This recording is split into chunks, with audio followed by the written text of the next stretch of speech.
room, they will queue up and provide all their money to extremely wealthy Nigerians who may still not pay them for what I send them. Many of them will pay back, right? And AMCO will have to come and bail them out using our collective national assets. So let's leave that. That's for another day.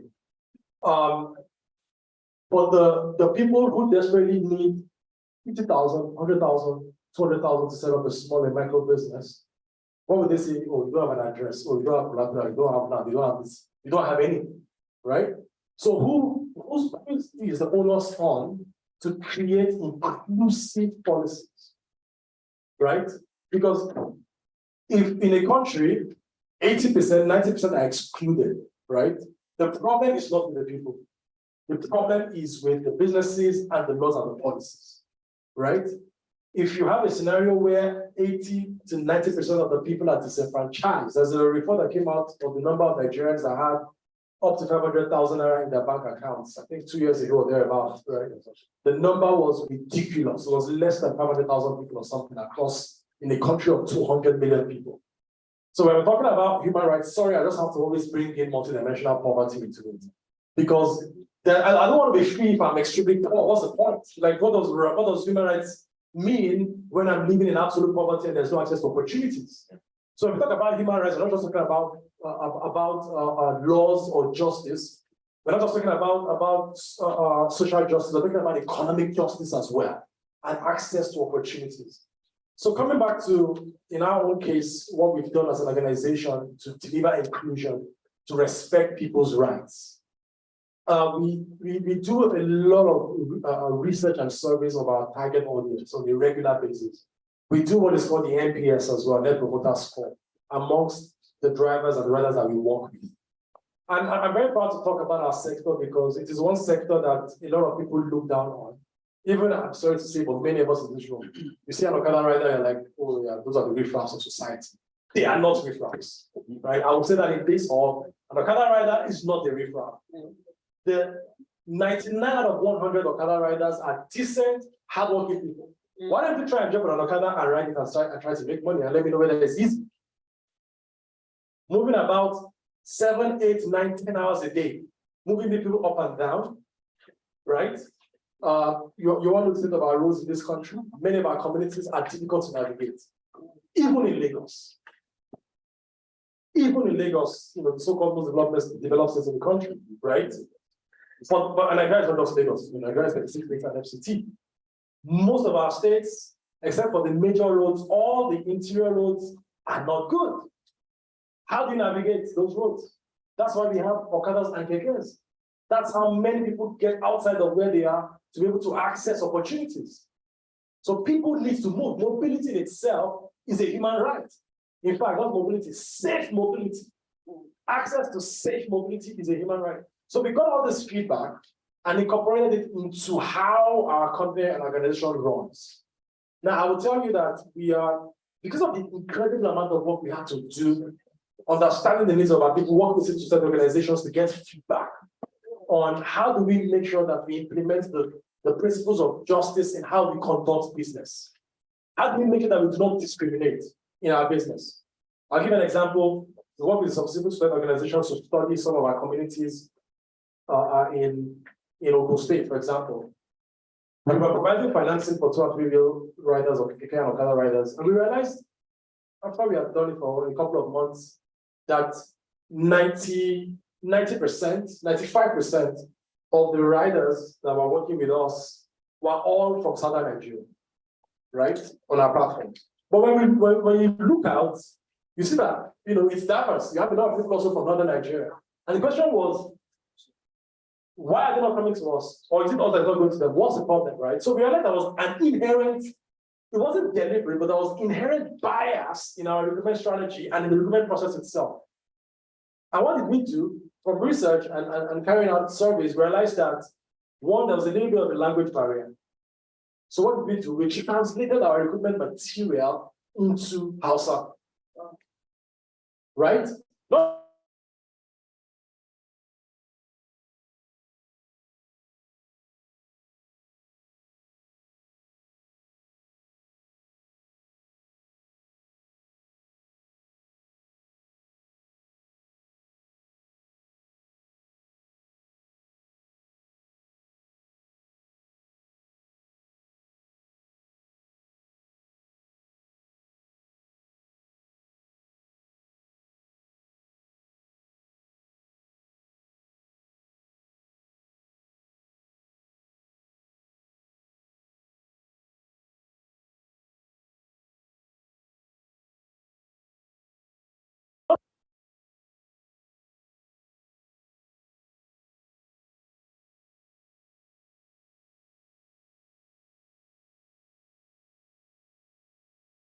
to be the best credit on our platform. The so-called least educated, can't read, can't write, quote, are the ones who are performing the best in terms of their credit. So there's a lot of value that as communities, as businesses, we are leaving on the table, right?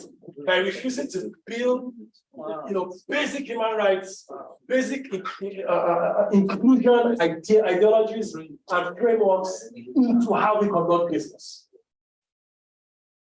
So we've done quite some work, and I will also, I know we're pressed for time. One of the most important things in our organization also is the fact that we have very strong corporate governance. We do not only report on our financial metrics and performance, which of course remains always very, very important. Yeah. Today we have a network of about 14,000 riders that are, that we finance vehicles for currently active. Historically, we've done about 22,000 vehicles. It's a lot of money that we've deployed from partners. Unfortunately, I'll be honest with you, most of that money has come from outside of Nigeria. It's always very stunning and shocking to me when I talk to Nigerians and I talk to foreigners about problems in my country, and I get far more support, far more empathy, far more interest, far more engagement from foreigners.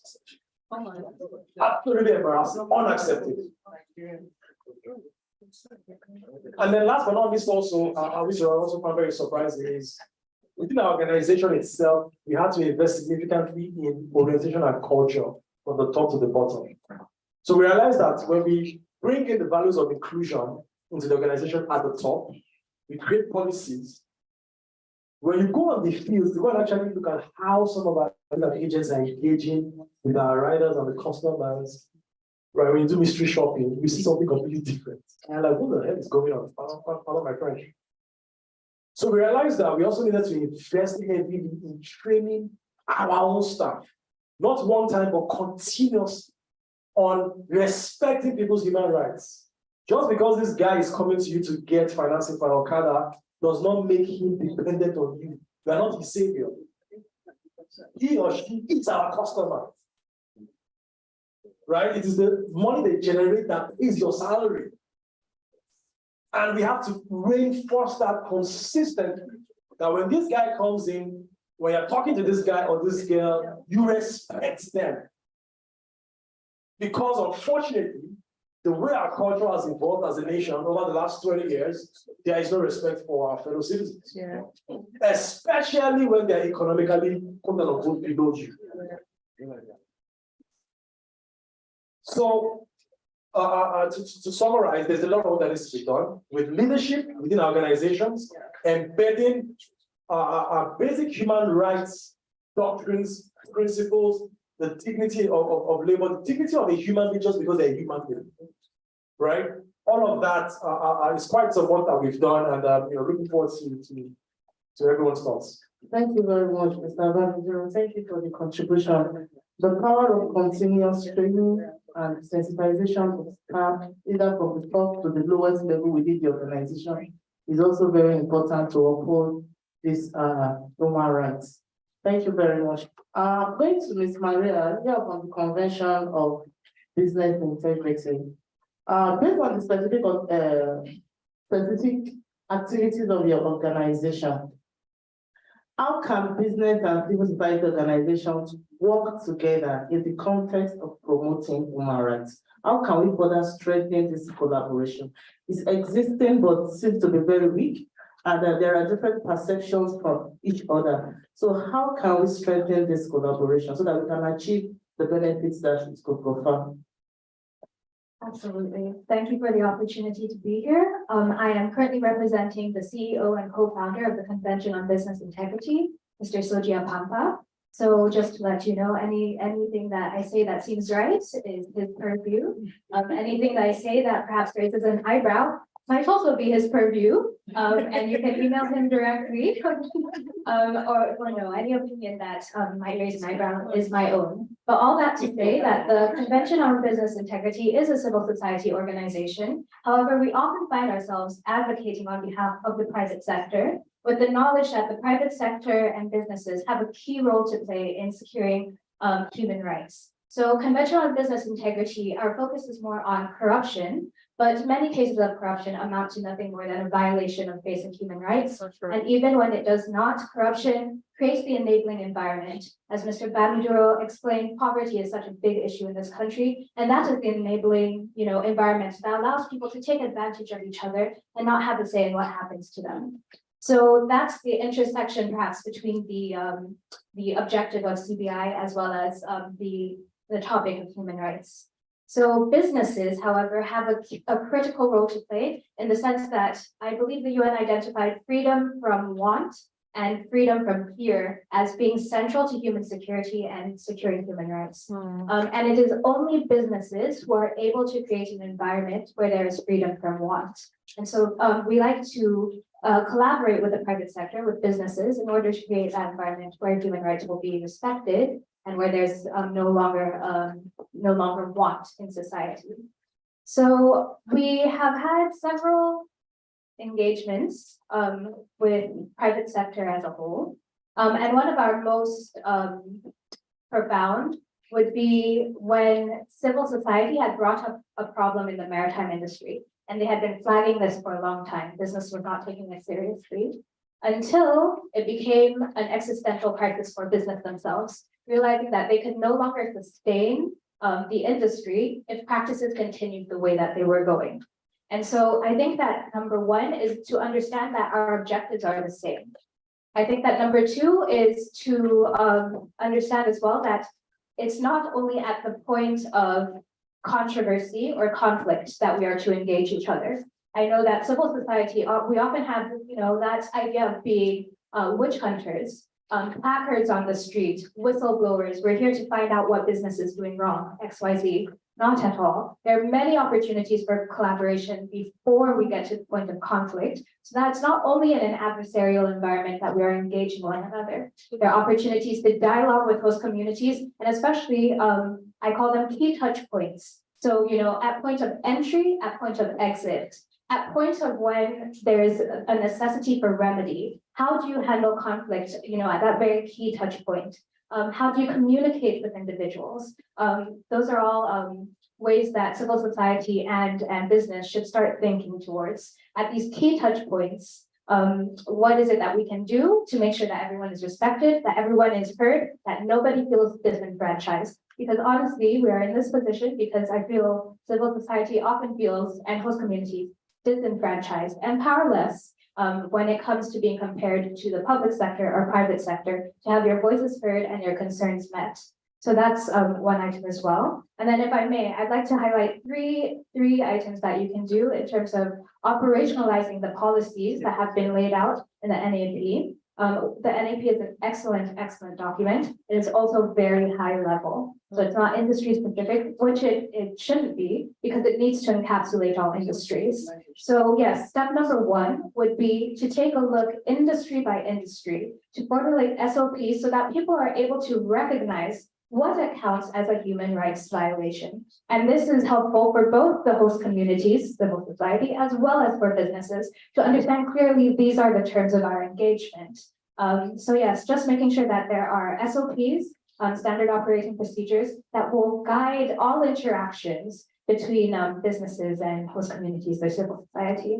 And this will also empower even government, and the SOPs must be laid out by government. This will also empower government as they seek to institutionalize a mechanism for redress, which must be in place. It's one of the duties that is established by the NAP. So the SAPs must highlight what businesses must do, the manner in which they do it, who should do it, and when they are to do it. So really get granular industry by industry.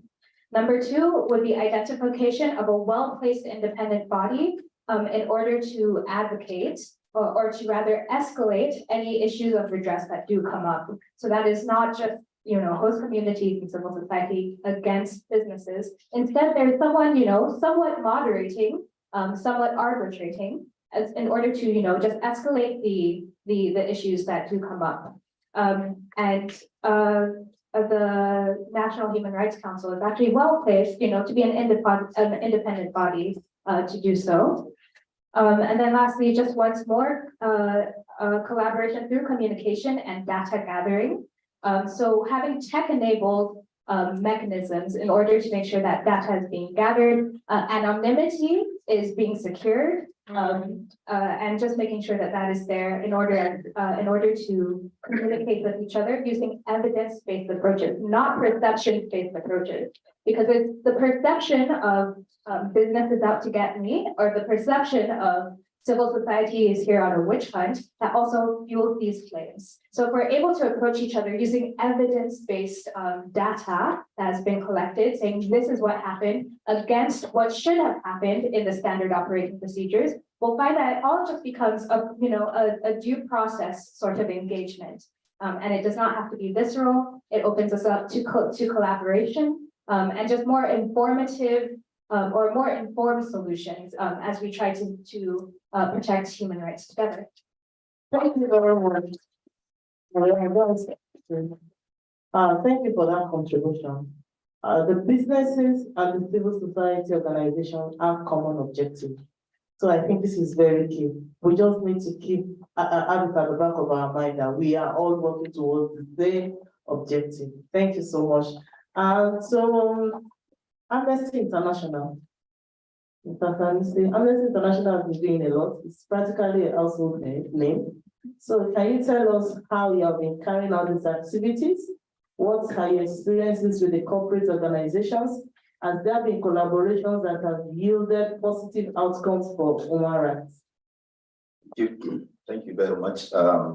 It's so unfortunate that we are short of time. I would have spoken elaborately about what our organization has been doing in terms of the relation between business and human rights. Most of our work in Nigeria centers around, Niger Delta, the devastation done by Shell. And one example was the Bordeaux oil spill. When it happened, actually, there was outcry because it was huge. We almost, I think a week or two, we celebrated the anniversary of the Bordeaux oil spill. And at the end of the day, Shell and the regulator, I think Oil Spill Detections Agency came up with the notion that, well, it is not something big, it's not something that can. So if I am not wrong, I think a settlement was given to the communities affected, I think $4,000 or something. Amnesty International worked with the communities, worked with the Center for Environment, Human Rights and Development, which is a local Niger Delta NGO. So this brings the importance of working and empowering the local NGOs. The local NGOs are very good. All they need is support to strengthen their governance, to strengthen their capacity to carry out research, and to be able to be independent of pecuniary interest. At the end of the day, the case was taken to a court in the UK, and the community got compensation of about, I think, $55 million. So this is just an example. If that, litigation was not instituted, the community would have ended with that $4,000. Their lives will be changed for the worst, their water contaminated, their environment devastated. So this is how, I'm just giving you an example of how Amnesty International has been taking on corporations. We are not only working we are not only working on Shell. In Indonesia, we worked on the palm oil factory, and companies that benefit from palm oil include Unilever, Nestle, Procter and Gamble. So the issue is, in these industries, in the cultivation of the palm oil, children were used, sometimes forced labor was used, and these children are underpaid. It's just like, a week ago, the whole world was shocked when pictures came out from the Democratic Republic of Congo, where children are being used to mine cobalt, which is very important for the production of electric cars. So the issue is big corporations are very powerful, you know, like Shell, multinational, like Unilever, multinational, they are very big. And you ought to have a lot of, you know, capacity, a lot of willpower to challenge them. So the point I'm trying to make is that in Nigeria, what we need, and clearly as Nigerians, we all know that all our regulatory agencies, I don't want to generalize, but I believe that most of the regulatory agencies are underfunded. They lack the, you know, people it's just a matter of who knows what.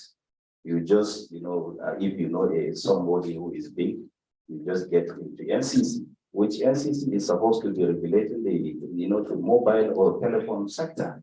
And you see the place filled with children or people, you know, who don't even think that they are supposed to do any work. They feel that Nigeria is their entitlement. So when these people, when you see a lot of, you know, violation of human rights in the telecommunication sector, you wonder what is happening. You are just sitting down, you keep receiving very ridiculous text messages from organizations or companies that you don't even know anything about. And you wonder what kind of thing is this? People intruding into your privacy. There was a regulator that by law should be protecting you from such intrusion. But is that regulator strong enough? No. So every regulator in Nigeria, believe me, you know, I have not done any research, but every regulator in Nigeria is so weak, full of redundant hands, incapable, you know, people who don't even have the necessary skills, people who don't have the independence of mind and commitment to protect Nigerians from the power of businesses. We all know that, you know, every business, nobody establishes a business. There are a few exceptions, but nobody establishes a multinational just to please somebody. A business is about profit. And for every business, profit is everything. And that is why, you know, in Amnesty International, we noticed that gradually, you know, multinationals and powerful companies are becoming more powerful than governments. They sponsor candidates for every presidential candidate. I even heard that one of the richest persons in this country was able to contribute to OB, was able to contribute to film, was able to contribute to Atiku. In perhaps billions, maybe. So businesses, we are really in a very dangerous situation because these business people, these multinational corporations, they almost control governments. They control governments. If you look at the images, you know, immediately President Bola Tinubu came to power, you notice that some of the first companies to visit him are multinationals. I don't want to mention their names. Go back to, you know, social media and all that.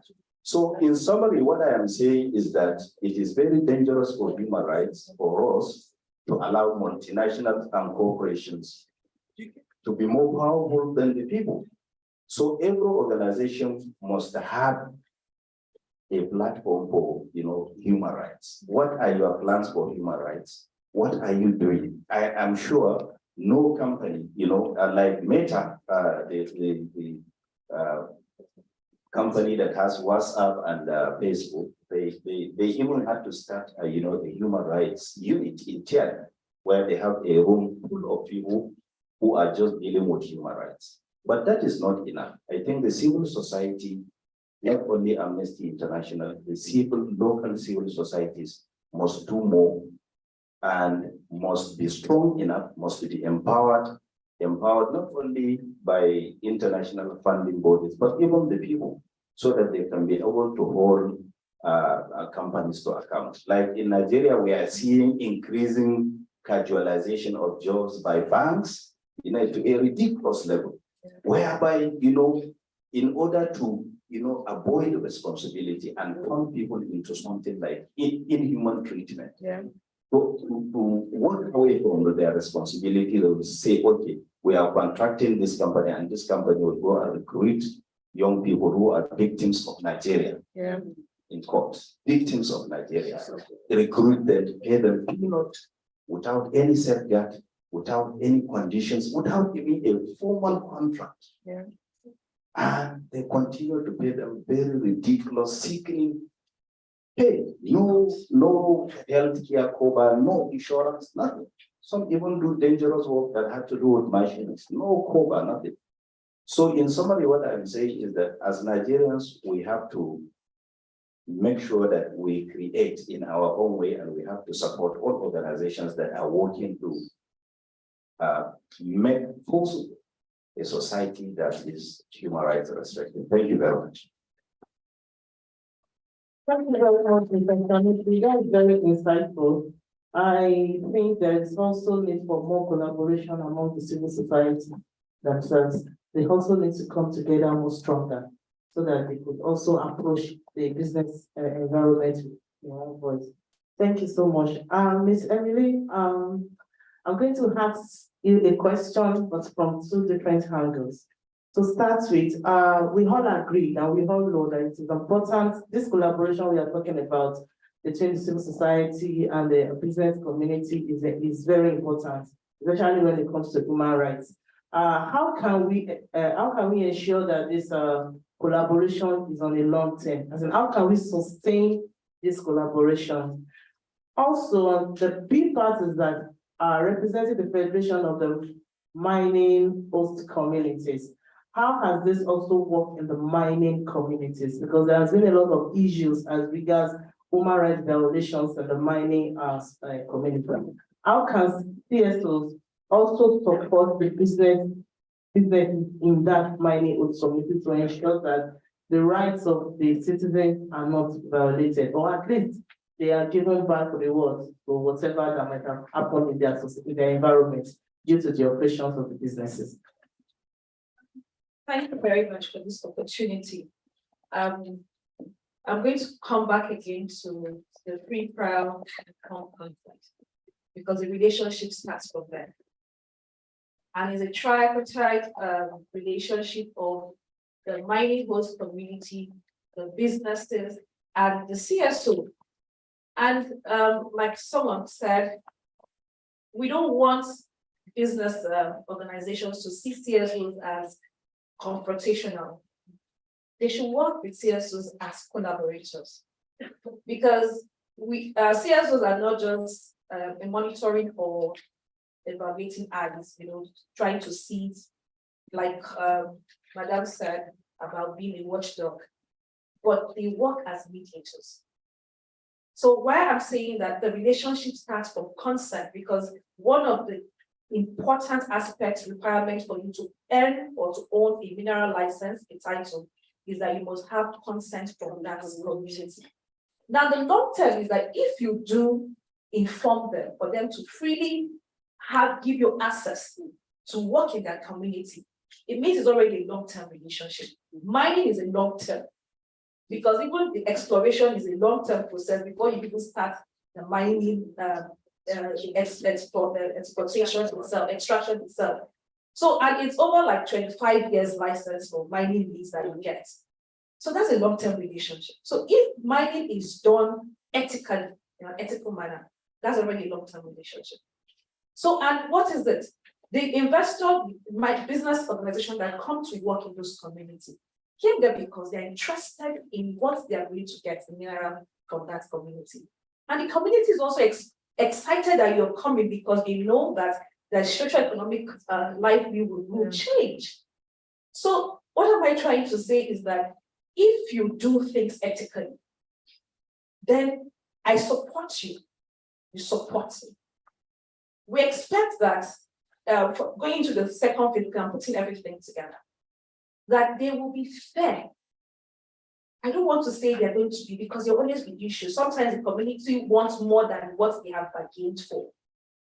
They want more than. So be fair in your trade. in the way and manner, the global standard practice that you use in exploring mineral from that community should be done properly, where the social features are preserved, where the livelihood of those communities is increased, that the human development index increases, and because we know that this is measured by poverty. So when there's increased human development, it means that there will be no poverty. The poverty index will reduce. So it goes the other way around. And what are these indexes? That they have access to good health care, they have access to education and knowledge, they have access to good standard of living. Those are the things that this community is requesting for. They're not asking for more than what you're doing. Because most importantly, that even to make sure that in your fair trade that we're talking about is, how do you discharge your waste? We, like, for instance, recently we're implementing a project, and when we're training the artisanal miners, we were not training them as artisanal miners, we're training them as miners, taking them from the mining laws to how mining is done and the kind of minerals that we can find in their community.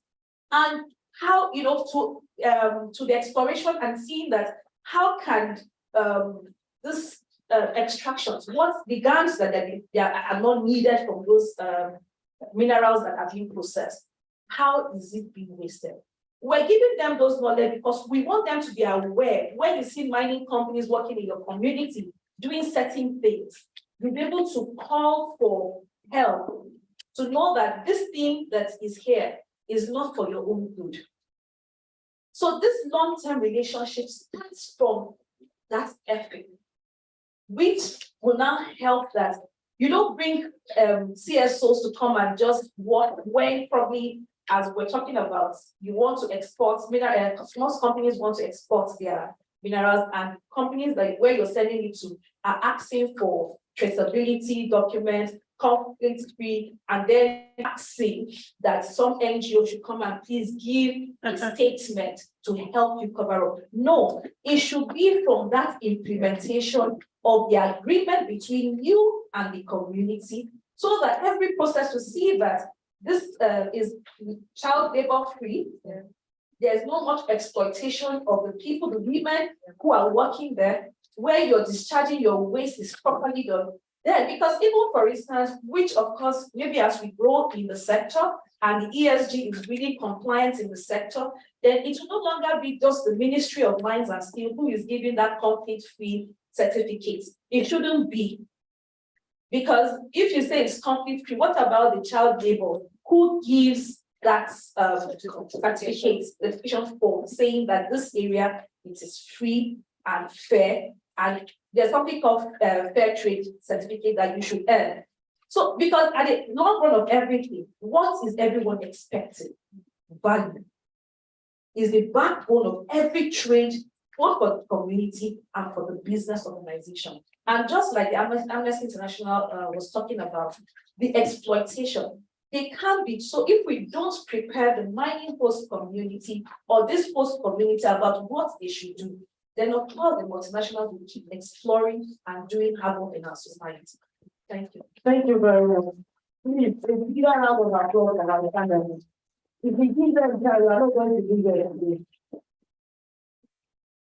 So, thank you very much. I noted a lot from what you said. Well, I just want to pinpoint that the issues of CSOs, talking about this long-term collaboration, I'm also thinking that it is important that businesses should see CSOs as partners from the beginning, from the inception of the company. When you start thinking of registering a company with CSA, then you start thinking of the arm of CSOs as part of this company from the inception. That way they can grow together, probably understand each other, and if issues are coming that has to do with CSOs, they can easily and swiftly be addressed. Before I get my closing remarks from my panelists, you just want to say something? No, I thought we didn't do last words before. Yes, I wanted to ask if we have any questions from the audience. Okay, just 2 questions, please, because of our time. I have the man here already. Can I get a woman? Oh my God,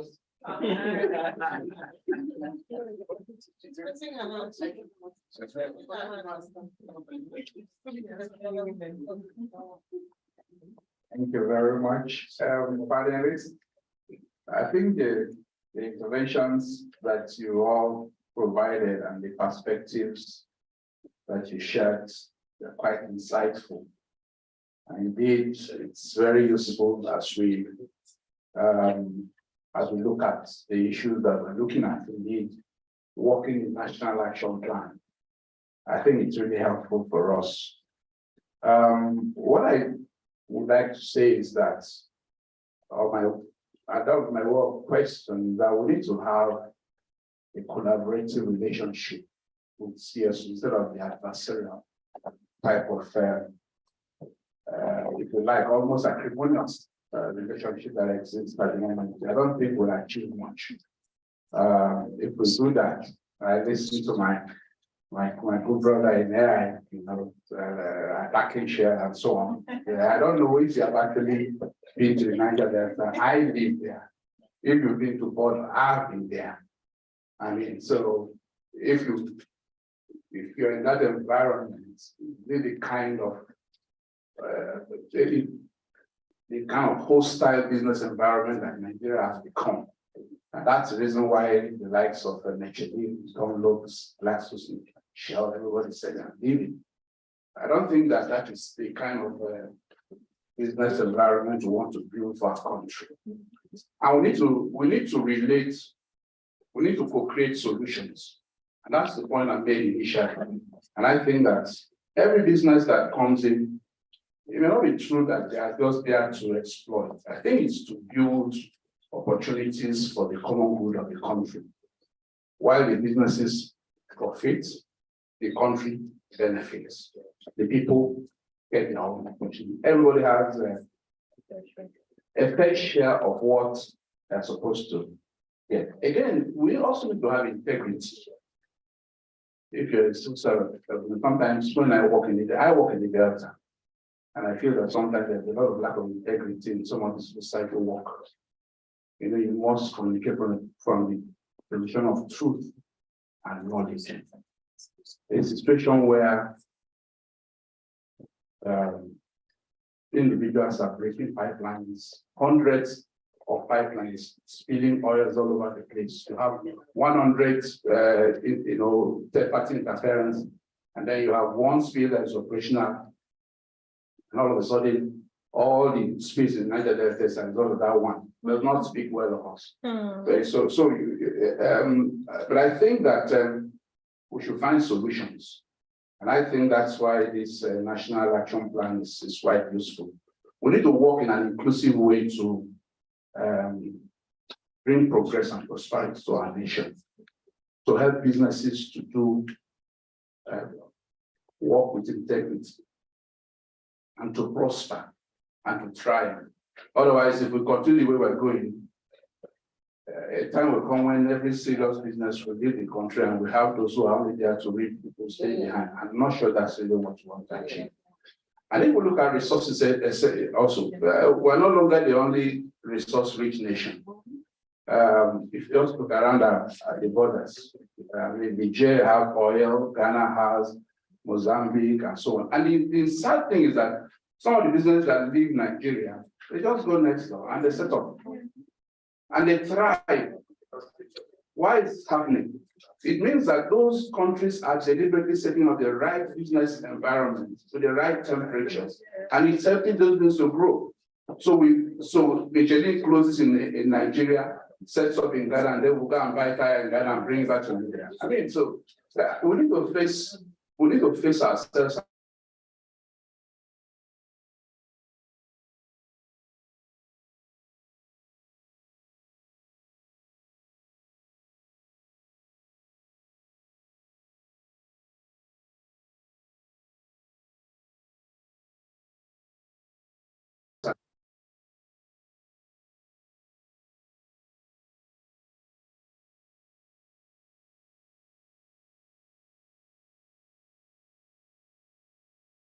Emphasize the very first point I wanted to make, please, speaking on behalf of businesses, it's not us versus them. Yeah. Please, we need to understand something that he said, and I can't overemphasize it. No business can thrive in a country or economy that has bad governance. Yeah. The reason why you see all of these companies going, bad governance, and the issues that have emanated from it, high cost of operation and activities, that's because of lack of infrastructure. So please, to the point the lady made, we are all after the objective, the same objective for that's why sustainability. What it means is that ensuring that I am running in such a way that I have today and tomorrow. There is no success story of a business that is just there for 5-10 years. It is businesses and institutions. We look to the advanced countries, they have institutions that have been there for 100 years, 200 years. We must begin to understand that that is the intent of any business that sets up today. So please, I think it's important and we all have that mindset. Are there some businesses doing the wrong thing? Yes, but again, it is because of the issue around governance. And in fact, those businesses themselves suffer from it. That is the reality. Any business you see that doesn't want good governance, examine that business. It's not producing. It might just be a product. But any business that is producing, that is operating, that is employing individuals, that is actually, you need the proper environment. So please, let's just understand that. The other thing I want to say is that, and I think it's important to just mention that my institution is not a government institution. We're private before, and now we're a publicly listed entity. But we are a self-regulatory organization, that's an SRO, so we deal with a lot of government institutions. I just want to say, please, not all government institutions have bad people that don't understand. No, I will tell you that there are a lot of people in government working hard to make differences, trying to put in, this National Action Plan that we are celebrating is because some people in government saw the vision. I'm not saying that we don't have challenges in government, but I'm saying we affect the hard work of people that are there trying to make a difference. But it also raises the point I talked about. But the example you gave is a reality, where we have the wrong people being employed into the public sector. And so the point I made earlier that we must begin to hold government accountable to say, beyond just passing regulations, you must begin to implement ESG principles yourself, which also means you are hiring the right people. There's no discrimination, there's diversity, there's all of those things, and we need to hold them accountable. That brings me to the third point I wanted to make, which is that we need independent monitoring. Yeah. I think somebody had mentioned it, but we need independent monitoring. We need platforms like NGX, platforms that are known to be able to put all those things in place and put transparency, because the more transparency there is, the more that people will find it difficult to do the wrong things. So even the extractive industries, and to the point I made earlier, we need to look for a way of making these things more publicly available.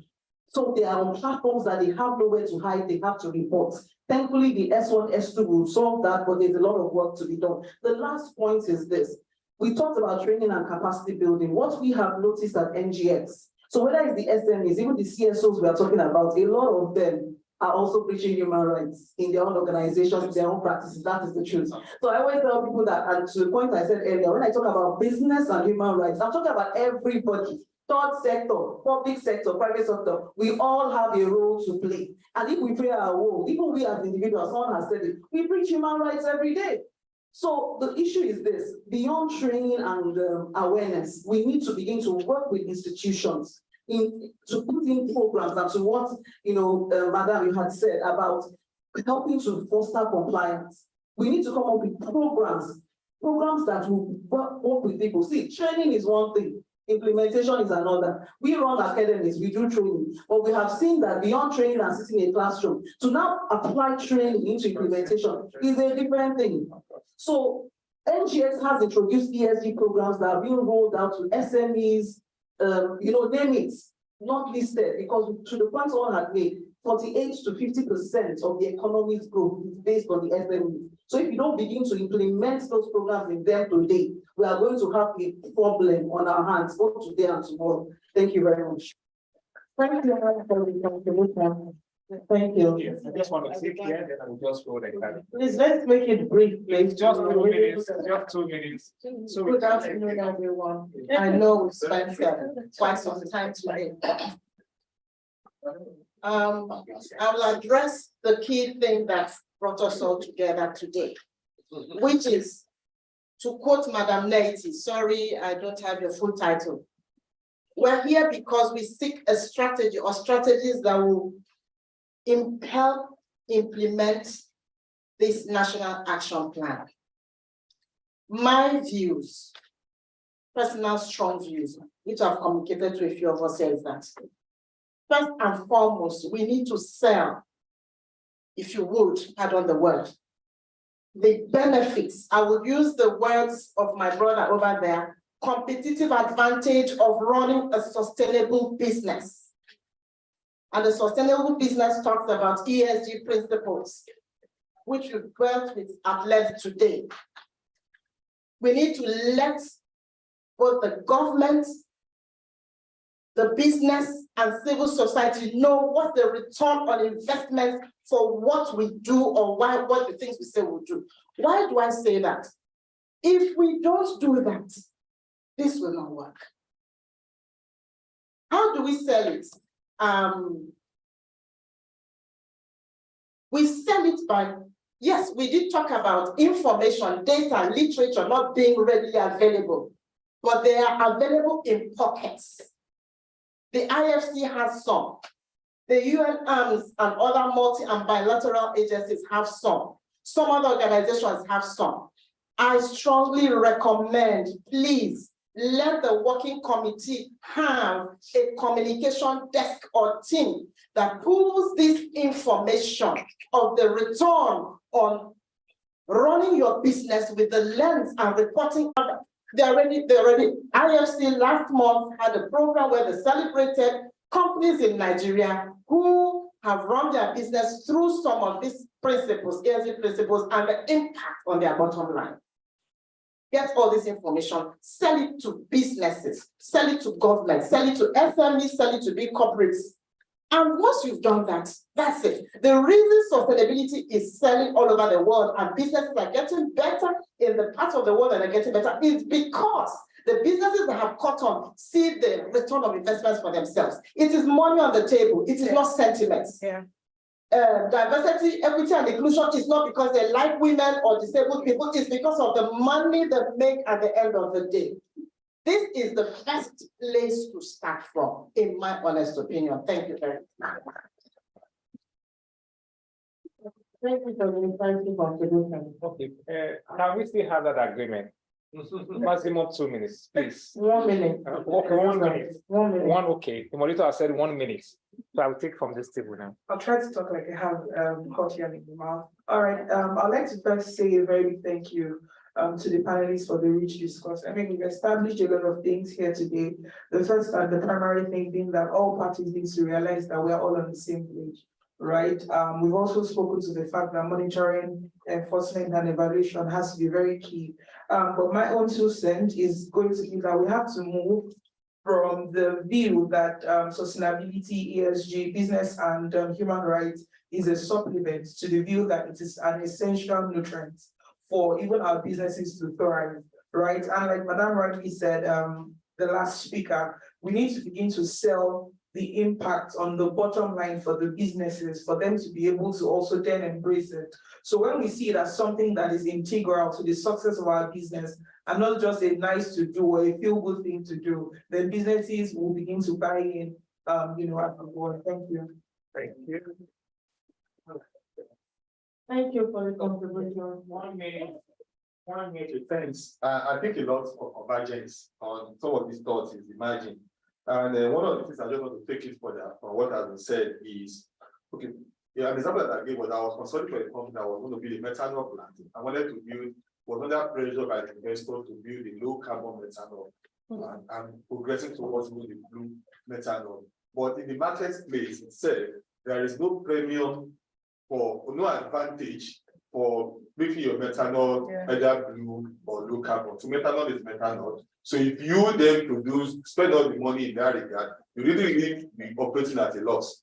Why did I give this example? The example is that the values of Nigerians, I want to shift from business and government back to us. The values of Nigerians should be such that we should be able to reward from our purchasing activities. Yeah. Companies that have differentiated themselves in certain values. And that is what is going to be an additional incentive for good behavior by those companies. For instance, if you say a company that has performed very well in diversity and inclusion, a company that is operating, or a banking enterprise that is operating very well in terms of its labor practices and things like that, and it is well researched, analyzed, communicated, and ranked, that is on the top of the big table, then you should expect traffic of patronage to go to that particular entity. But as long as even we as Nigerians do not really care what the company does, we only care either what we are going to gain as shareholders or what we are going to gain or whatever, we probably will not be able to incentivize that behavior over the long term. So I know there's a lot of things to unpack in that idea, but it's a journey that we should begin to look at going forward. Having values and being driven by values in the choices that we make, both in terms of patronage and in terms of partnership and things like that, not just using the financial benefit as a sole priority. Thanks. Thank you very much. Yeah. Please 1 minute, please 1 minute. Okay, thank you very much. I just want to emphasize the case of data in project management. We can all see from the example that Maxine G gave that there was a gap that needed to be filled. That's your project. And I'm thinking it's not too late to collect that data. Because what your organization comes up with will be a credible one if you engage people who are professionals who can give you quality data. So, because most of the time we discover that we just go to the field on impulse. And what we come back with is not something we can rate as quality results. We just go and do our projects. That is one. The second one is the idea of public enlightenment. There is obviously a gap, a yawning gap between the relationship between the business sector and the CSO. And it is giving Nigeria a very big problem. This is why. If people do not know what you do, they are bound not to understand you when you go to them. Some people work with these communities and they can convey your mission, your vision to them. Prepare them before you get there. That is very good. Public enlightenment. The people need to know you. You just don't just go there and do whatever you like. I am now talking about my sister. Just that for us. M&E. Yes, M&E is not about witch hunting. It is about bringing things, in their proper perspective. How exactly, especially if you use independent monitoring bodies. This is very key because you cannot, because there are some organizations that will tell you that they have M&E people. They will go out there to bring out what they want the public to believe. But an independent body will go and bring out what is prevalent in the society. And that is what we call quality evaluation. So all this, these three items are what are agitating my mind. Okay, thank you. We have to vote, so we'll have Just two more, just two more. somebody that has not spoken this morning. The lady raising her hand. Yes, after her, Good afternoon, everyone. One out, please. One out. My name is Agatha. I'm an ESG consultant. I actually have two questions for the panelists. One to Mr. Issa and to the women on the panel. So I've been hearing a lot about child labor. And I wanted to ask you this really an issue, especially within the context of our culture. So a woman in Edo State that has a small farm and has probably the husband is absent and has children that can help with the farm. Would you regard that as human, as child labor? So does the child labor violation really apply to the context of our culture? So that's a question I have. The second one for Mr. Issa is, can we really drive issues around human rights, especially companies that are not entirely profitable? What comes first? Profit before human rights issues, especially as regards the lady who raised issues for SMEs. Many SMEs and startups are trying to stay afloat, and human rights issues are mostly cost centers. There are a lot of costs. It's more cost centered than profit centered. So how do you raise an issue of human rights to a company that is trying to survive? I will allow the panelists for Thank you. My name is Sinuke. I would have held the moderator for not allowing her namesake speak. All right. So my contribution is in two angles, and I think it's CSOs in the area of community relations and also in the area of holding government accountable. Looking at community relations, who lets the community know that this is what you should expect from minors when they are coming to your community? Not to meet a red cap sheet and then give him cards and then probably sponsor children abroad. What should you demand?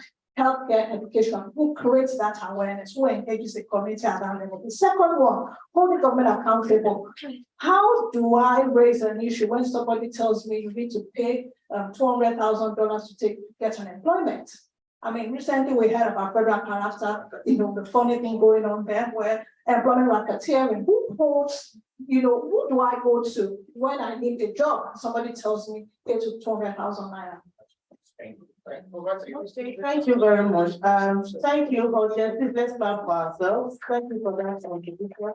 I know it's not for time, we'll have here in the next one. So back to my panelists, we have 3 questions prevailing. So I'm going to start with Mr. Issa. And while you answer the question, just give us your closing remarks. Thank you very much. My sister mentioned about the balance between economic hardship and profit and human rights, like giving people their entitled leaves, paying attention to their mental health is very important things. And what do you do when you have a situation whereby if you allow those people to go and leave, your profit will be affected. So I believe that the duty of creating a business-friendly environment belongs to the government. Me and you cannot do anything. We as citizens can do something, but the government has the responsibility. And one thing we always tend to forget, and I always say it, is that there is no any institution that is more powerful than the government in this country. If the government likes today, it can bring down anybody. And what happened to the CBN governor is just an example. So if the government and the things coming out of CBN yesterday, the new charges show you that if the government likes, it can make things happen. If the government likes, how many institutions do we have fighting corruption in Nigeria? Yes, EFCC, ICPC, Code of Conduct Bureau, Public Complaint Commission, the Justice System. How many institutions, Financial Intelligence Unit, all these are established to fight corruption. And where are we in terms of corruption? Zero. So the government, I think as Nigerians, if we want sanitation, we have to ask for it, we have to push for it, we have to fight for it. If we want freedom, if we want justice, if we want businesses to comply with local rules, with human rights, we have to push for it, we have to demand for it. That is how society develops. If we don't demand for these things, everyone knows what happened during the answers.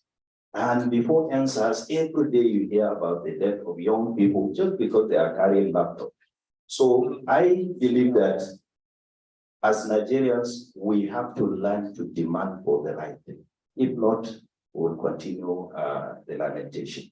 And as a final, word, Amnesty International is not against anybody, it's not against business, it's not against profit. Profit is legitimate and it's okay. But what we are saying is that no business, no profit is more important than human rights. Thank you very much. Thank you very much. Okay, the next question on child labor. The child labor issue, we know started way long ago, and that was when there were no most people were not educated about certain things. So people had more children, married more wives to have children, go to the farm to work because it was likely to the wealth of the family. But as time goes by, we know that a child should have access to being a child, and that's where the Child Act plays its role. And also because we know that children shouldn't be found in mining sites, for instance, when they should be in school.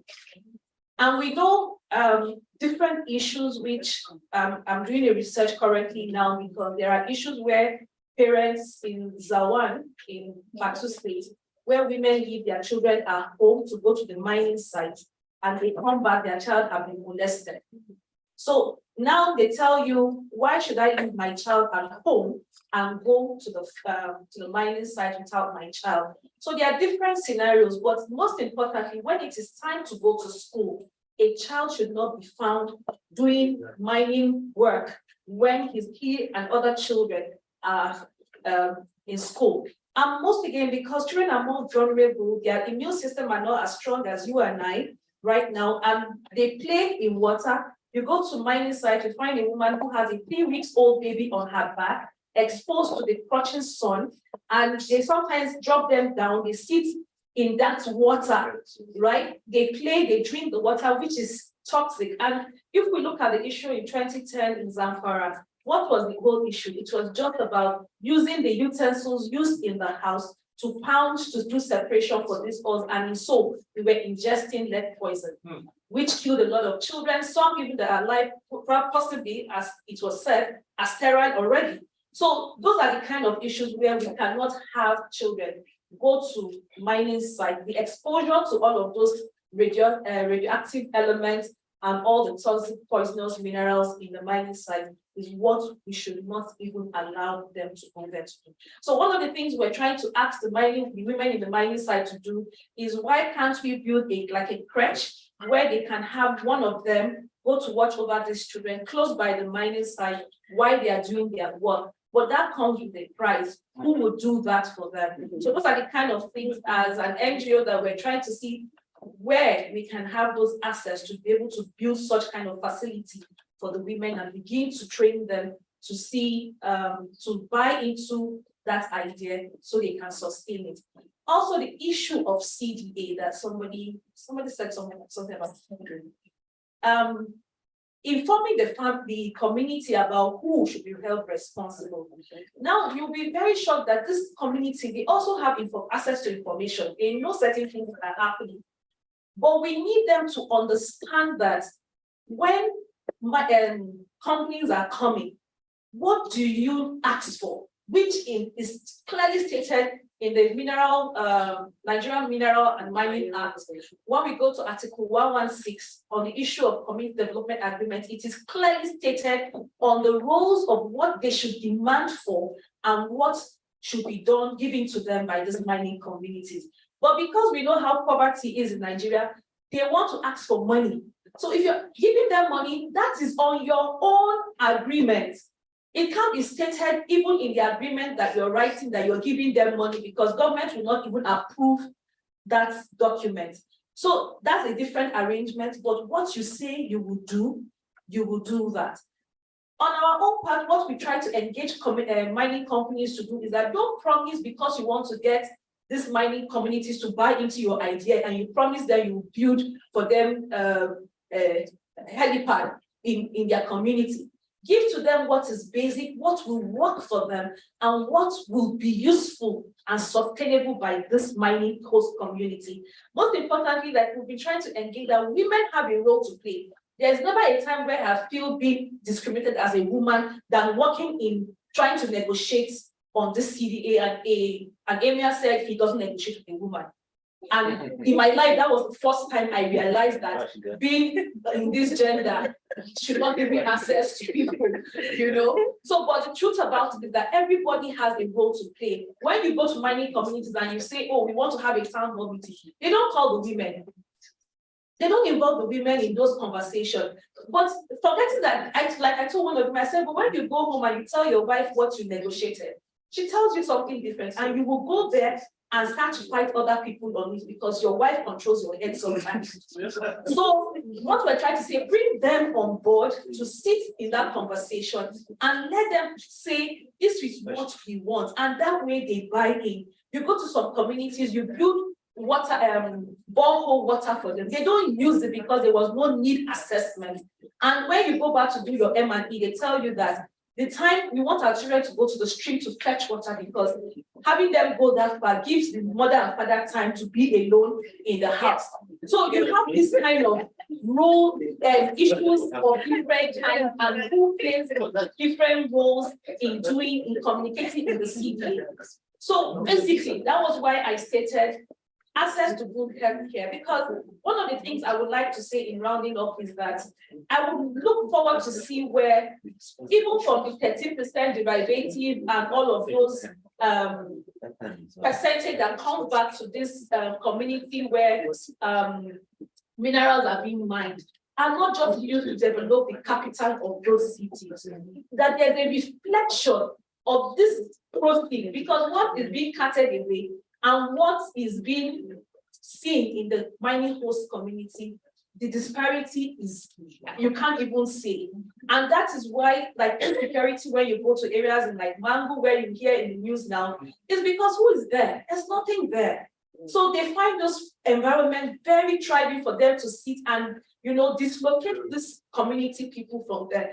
If we begin to encourage mining companies or businesses to begin to have some socio-economic development infrastructure in those areas, then I think a lot of things will change for the people, and there will not be more of this rural into urban migration that we have today. So I think there's so much.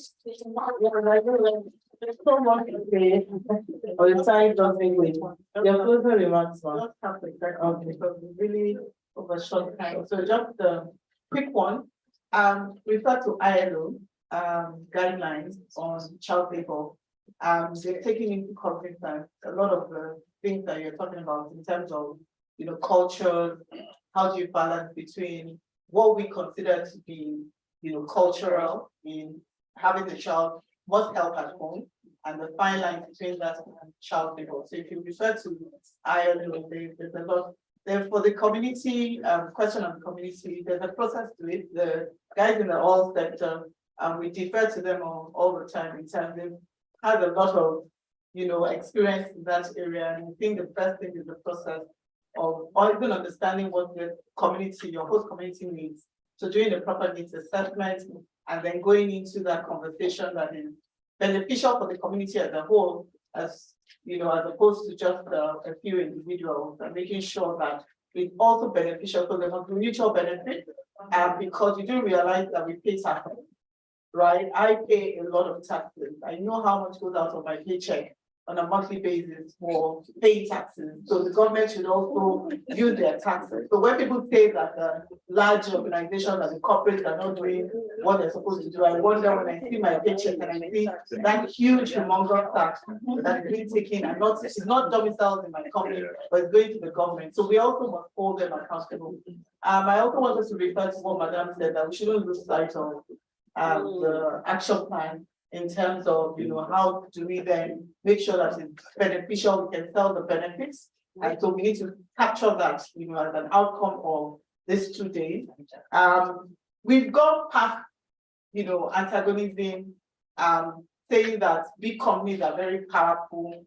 I've worked in big companies, I can see a few people, and I wonder, my core passion, my first job in the multinational was CSR. And I sometimes wonder when they say that we're very powerful and we're very big, but if I then think back to those who have gone to do a courtesy course, I can, you know, link some of those who may be very powerful and not being held complicit. I know the fear of a backlash on our reputation is very, very huge. So there might be issues, there might be fallout, which is why I then said I really liked her approach in terms of we then as CSOs must be very proactive. We need to move ahead of the curve in terms of then sitting down because we can't do the work. So I work with a lot of CSOs, you know, my history of working with multinationals and worked with a lot of CSOs, and they bring a lot of value that is not housed within the capabilities that is not housed in the business. We need that capability. We need the know-how, but we must also first see if you are very proactive, you understand your sector, you understand what is happening in the mines, food and beverage, all sectors, you know, you understand where the gaps are, you know what's happening, especially maybe with compliance internally where the gaps might be, mental health. There's a lot that is being done, a lot with CSOs. Then you can bring that value. They were very consistent in the marine sector, but I can say that today, and they're doing very well. I know of Soja Kappa, they're doing very well. So, and I know a lot of CSOs that are also doing very well. So the conversation has to then move towards that. How do we forge that collaborative approach? How do we ensure sustainability?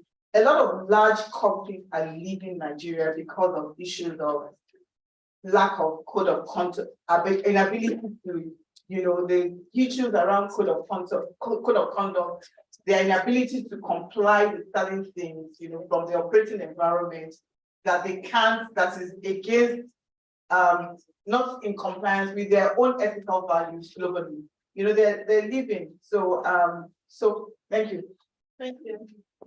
Thank you, Marcel, for your closing remarks. I think that's something that we also need to touch on and acknowledge is how expansive the topic of human rights is. We've spoken about child labor laws, children working in mines, digging up cobalt, to mental health, soft skills, workplace bullying. It is so very expansive. And so I think that as we look towards operationalizing the NAP, we should really keep in mind what is possible in terms of incremental steps, one step closer to providing an environment where human rights is promoted and where individuals are dignified as full human beings. As to the child labor topic, I myself will be looking up the ILO, thank you for that. But also, of course, it's to every country to determine the age of a child. So who constitutes being a child? What constitutes labor even? More quote unquote developed nations even allow children as young as 9 to be working in some capacity. I think the Nigerian context is interesting. I think it's either 43 or up to 50% of youth who are unemployed in this country. So we're up against some major statistics. But I also think that we should keep in mind that other, once more, quote unquote, developed nations, it was very incremental. There was a time in the UK, half of the labor force was 8 years old, So when we look at that and we look at what is possible to be done, can we leapfrog over some of the challenges that other nations have done? What can we put in place in order to alleviate or to mitigate all of these issues? The creche intervention, I think, was brilliant in the mining because it's such a real life solution to the problem, as opposed to just the regulation saying that everyone 18 and under cannot be in a work environment. A creche actually addresses the issues that these mothers were facing. So yes. I think that's something that keeps coming up as well, is we need legitimate ways for individuals and companies to earn money. The idea that large corporations are leaving because it's not a conducive business environment, as well as on the individual level, we're susceptible to human rights abuses because there are not legitimate ways to earn money in this country. So that should also be the focus. And then finally, just once more to say that in terms of the incremental steps and approaches, setting up the guidelines for engagement between businesses and host communities on that very specific industry level. So down to you are authorized to get steel-toed boots if you ever pass this perimeter. Making it very didactic, very granular will help and might be a good area for a first step. Beginning to collect data, even if you're not a large and very organized CSO, everyone is able to collect data, which will then feed into the responses that we're able to, and the solutions that we're able to find. The establishment of an independent body to escalate any situations that are in need of redress. And then finally, going towards behavior change, as our co-panelists, I believe, have also identified.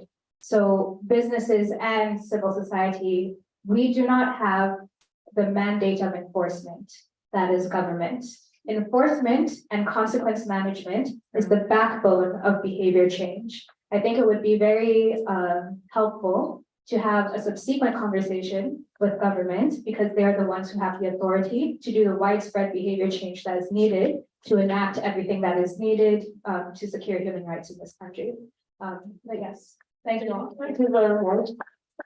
Finally, All right, I'll be very quick. I'll say two very short stories, and then I'll end.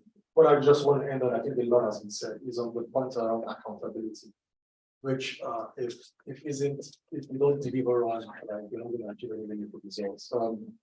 We are funded significantly by development finance institutions, and DFS are funded by taxpayers' money in their own countries.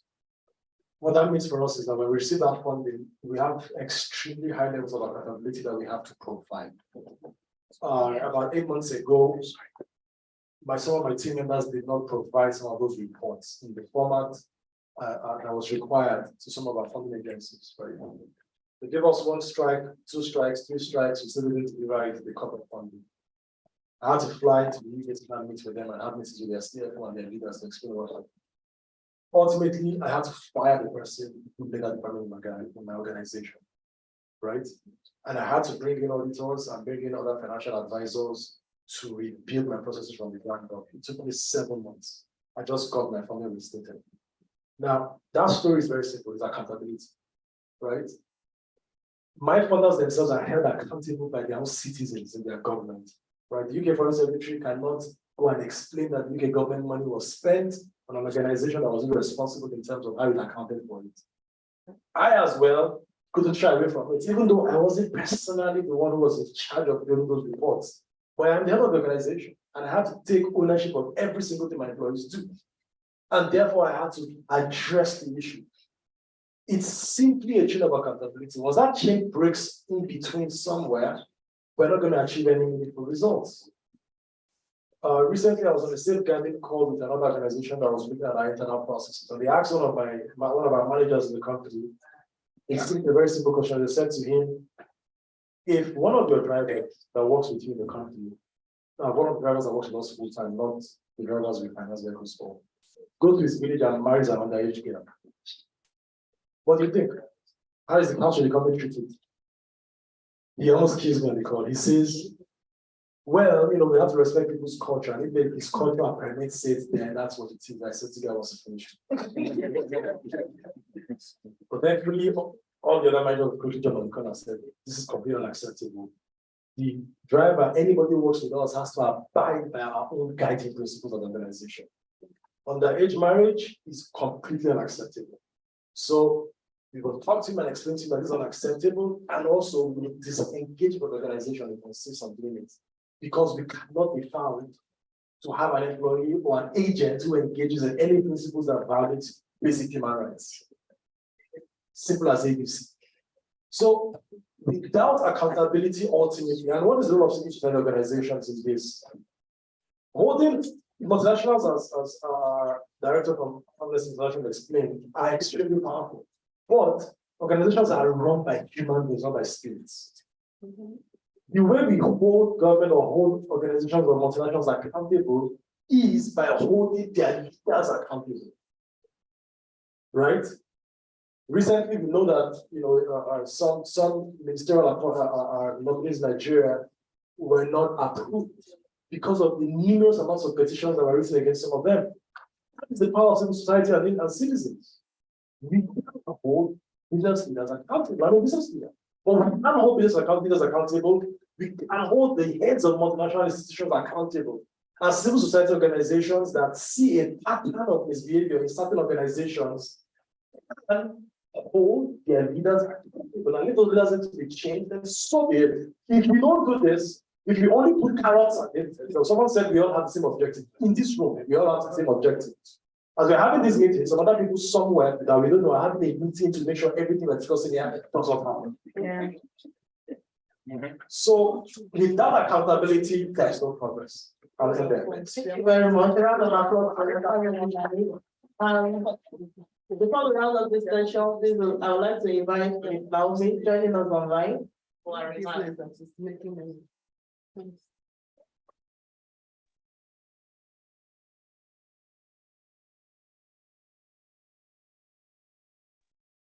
Yeah, thank you. I just wanted to thanks a lot to all the panelists and those who commented. So I just wanted to speak to, we've spoken a lot about multinational companies. So I wanted to just highlight the interlinkages between labor rights and human rights, and the fact that denying employees the minimum wage is also a human rights violation. So in the United Nations Global Compact, we run a program where we run a project where we ensure we work with our companies to ensure that they pay their employees at least the minimum wage. Because people work in Nigeria and they're still poor. So how do you get them out of the poverty line? So denying people at least the minimum wage is a violation of human rights. And then also the aspect of having people work overtime in the office without ensuring compensation is a violation of human rights. So you can, in the developed world, it's even enforced slavery when people work overtime and you do not pay them. So companies need to begin to take actions on that and ensure that they pay both minimum wage and also compensate them for overtime working in the office. And then finally, on CSOs being the watchdog, I just wanted to also speak to the Climate Change Act that has now empowered CSOs to be able to sue. It's called climate litigation, where you can actually sue all these companies that come in and get involved in environmental degradation. You have access to the court to sue. Before then, I don't know if you can hear me.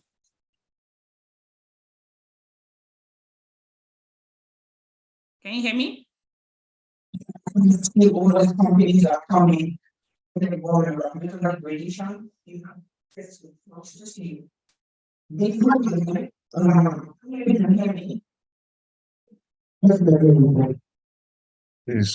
Okay, so yeah, I was speaking to the Climate Change Act, where CSOs now have they have been empowered to use the court to advocate for advocate against environmental degradation. So when before in the past, you have the issue of standing. When you go to the court to sue, they tell you do not have the standing to do that. But thanks to the Climate Change Act, CSOs can actually use that as a point of advocacy. So those are the 2 points I wanted to highlight. Thank you.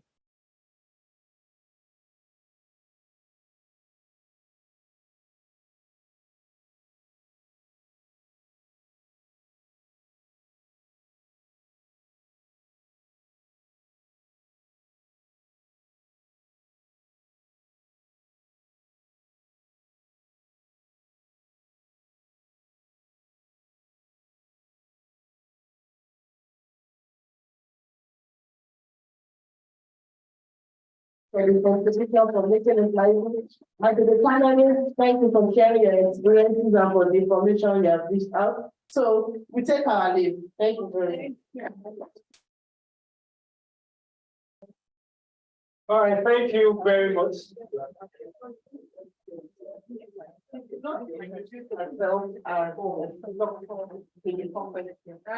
I guess you have how many doctoral? Thank you very much. You just applaud Dr. and the team for that great session. We are out of time. Just one quick housekeeping is that you are stepping out by the secretariat here. Just please pick your meat together so you can go to the restaurant and have your lunch. So tomorrow we will have another very engaging session where we will have a panel that will explore the role of the various stakeholders, whether the implementation, and then we will start how we can give life to the international plan. So thank you so very much for your patience with us today.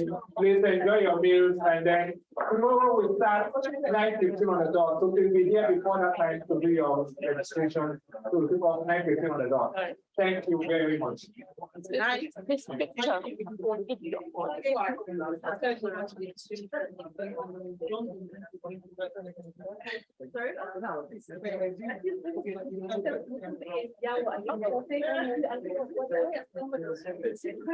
From Nigeria, right?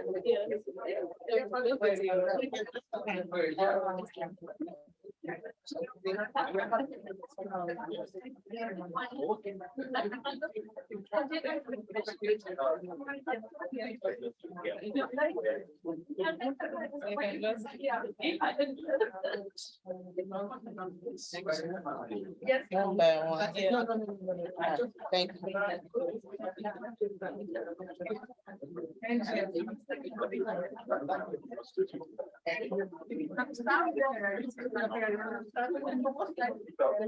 So we're coming tomorrow again. I saw 17, so, but the last time to me is 17. Sorry.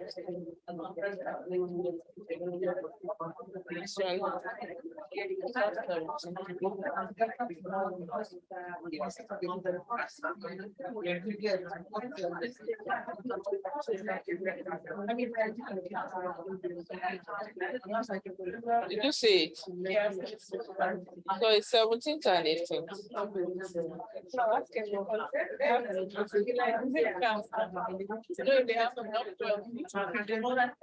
Okay, the car. Yeah.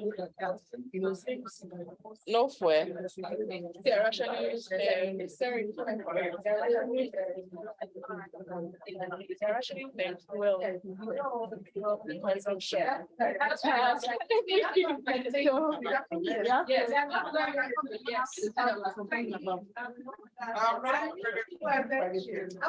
My friend before.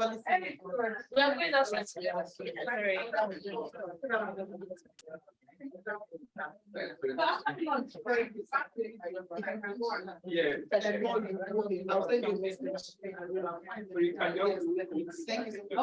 My sister. I don't know that. Okay,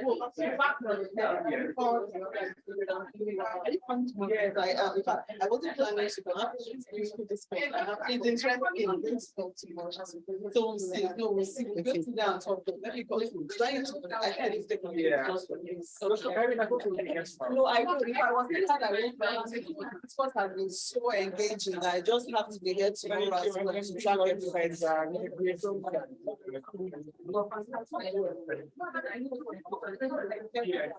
I think it's right here. If you don't touch.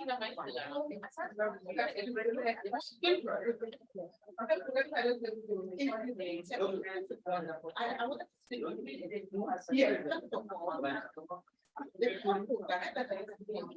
Yeah. You know, I'm trying to put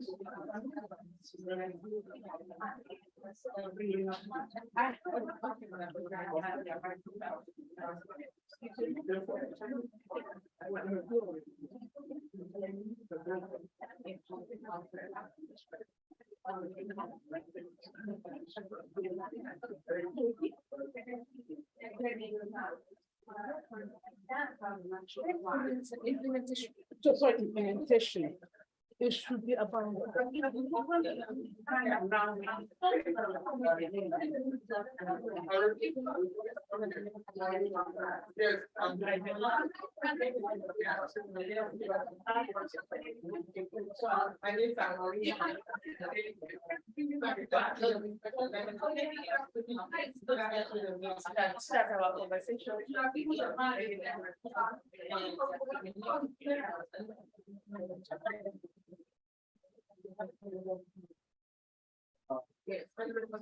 Yes, that's true.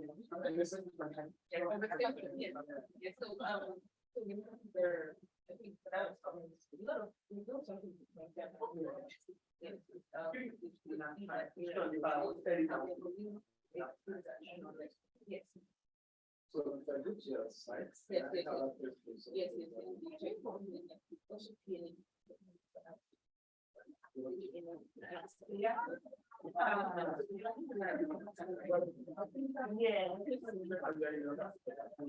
I'll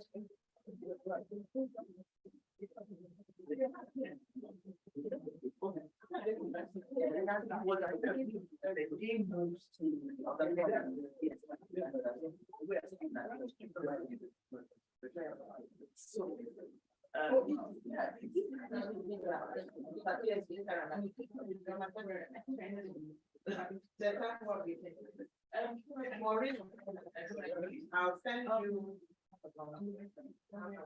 Some sort of so I don't know what I'm going to get, but I'll find, I'll give you on WhatsApp. I'll find your definitely like it's all kind of comment. Like, you know,